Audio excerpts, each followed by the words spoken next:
Assalamualaikum warahmatullahi wabarakatuh. Halo guys, gimana kabarnya? Semoga sehat-sehat selalu. Di sini Pak Haji sendirian nih. Nggak tahu Mas Bro, dari tadi ditungguin nggak datang-datang. Capek deh. Ke pasar membeli batu akik. Jangan lupa sama membeli tahu kuning. Kalau rezeki lagi paceklik, jangan lupa suka bersedekah kepada tetangga yang berbaju kuning. Mantap. Oke, langsung saja kita akan menyaksikan. Tunggu Pak Haji, tunggu. Dari mana Mas Bro kalau baru datang? Saya tadi disuruh emaknya, suruh menek kerambil. Menek kerambil buat apa? Buat ngolek, katanya emak mau ngolek, kerambilnya nggak ada. Wah, hebat Mas Bro, masih bisa naik kerambil. Capek deh. Ya ini masih capek, ini masih ngos-ngosan ada.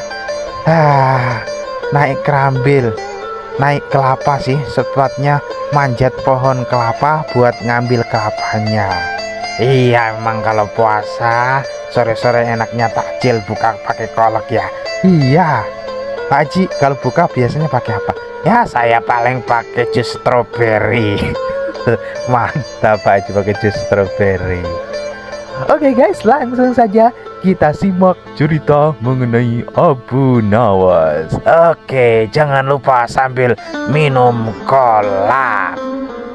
Ya boleh sambil minum kolak kalau udah adzan maghrib. Berikut kisahnya, didengarkan dengan secara seksama, konsentrasi. Gawat bos, Abu Nawas dikejar-kejar oleh sang raja. Gerangan apakah yang terjadi?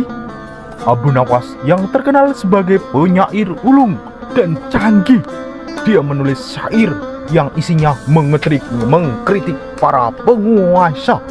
Kemudian syair tersebut dibacanya di tengah pasar dan khalayak ramai.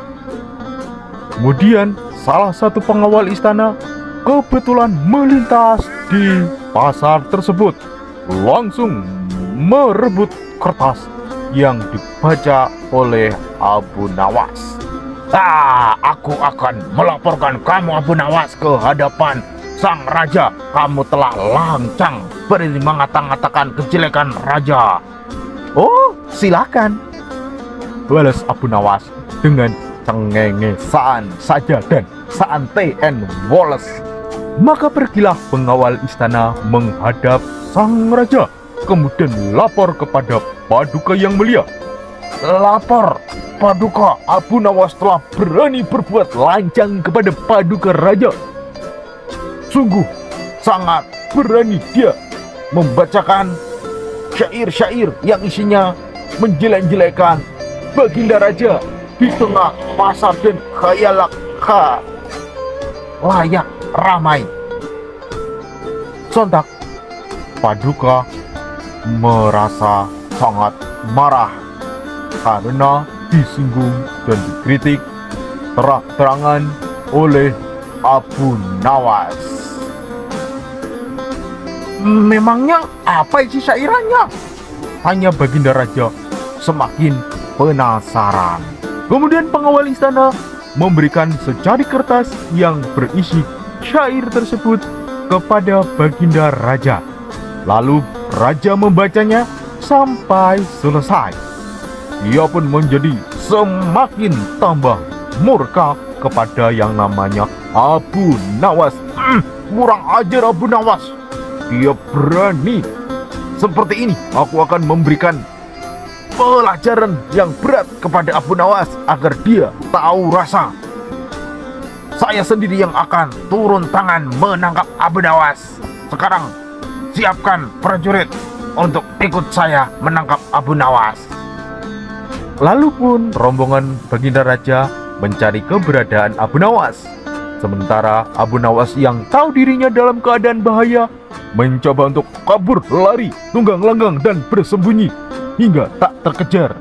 Setelah berlari ke sana kemari, akhirnya ia melihat sebuah majelis taklim, di mana majelis tersebut terdapat sekelompok ulama yang tengah berdoa dan mengaji. Wahai Syekh, tolonglah aku, Syekh. Aku ini sedang dikejar-kejar oleh penguasa yang zalim, kata Abu Nawas memohon kepada sekumpulan ulama tersebut. Lalu ulama itu menyuruh Abu Nawas untuk duduk dan bersembunyi di tengah-tengah kalangan mereka. Tidak beberapa lama kemudian datanglah Baginda Raja beserta para prajuritnya yang gagah berani.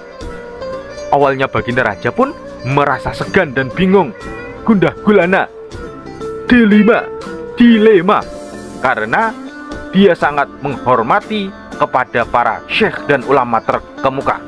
Namun ia pun memberanikan diri untuk bertanya, maaf tuan Syekh, saya mencari Abu Nawas. Apakah kalian melihat Abu Nawas di sini?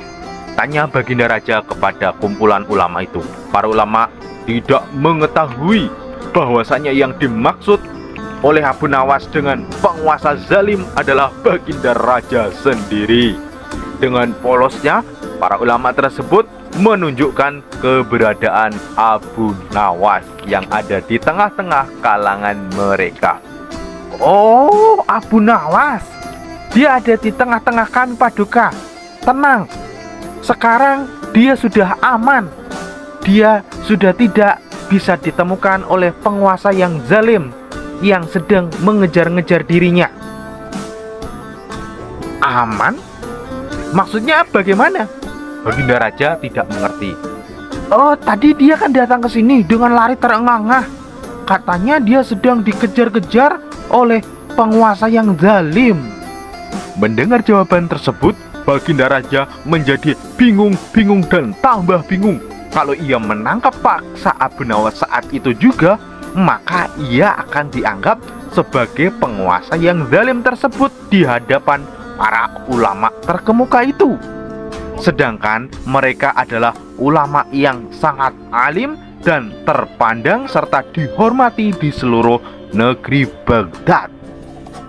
Dengan perasaan kecewa, Baginda Raja terpaksa mengurungkan niatnya tersebut. Dia pergi meninggalkan majelis itu dan meninggalkan Abu Nawas dengan kemerdekaannya. Awas kau Abu Nawas, lain kali pasti aku akan menangkapmu. Sekarang kamu bisa lolos, tapi besok-besok kamu tidak bisa. Untuk sementara waktu, Abu Nawas pun akhirnya bisa bernafas lega kembali. Karena pada hari itu, Abu Nawas tidak jadi ditangkap lagi oleh Baginda Raja. Lolos deh. Baiklah, dari penggalan cerita tersebut kita bisa mengambil hikmah dari cerita itu, bahwasanya kalau lari-lari jangan bersembunyi di tengah kumpulan orang, nanti ketahuan. Iya jelas Pak Haji, kalau sembunyi di tengah kumpulan orang ya ketahuan. Oke, lagi-lagi Pak Haji mengambil sebuah hikmah yang sangat mind blowing. Mungkin para penonton bisa mengambil hikmah yang beda dikit sama Pak Haji. Ya silahkan tulis di kolom komentar. Oke, silahkan tulis di kolom komentar. Mas bro, sekarang cepet pulang. Kenapa Pak Haji? Kayaknya saya bau gosong, kolaknya itu gosong. Kolaknya gosong. Oke, saya akan segera pulang dulu. Selamat tinggal. Assalamualaikum dulu Pak Haji. Assalamualaikum. Dadah. Kolaknya gosong tuh. Oke, sekarang kita mengawali dengan pantun. Pantun boleh makan jeruk asalkan menggunakan pisau. Kalau hati sedang keadaannya buruk, tak perlu risau. Ya dengerin cerita Abu Nawas dong. Oke, assalamualaikum warahmatullahi wabarakatuh. Dadah.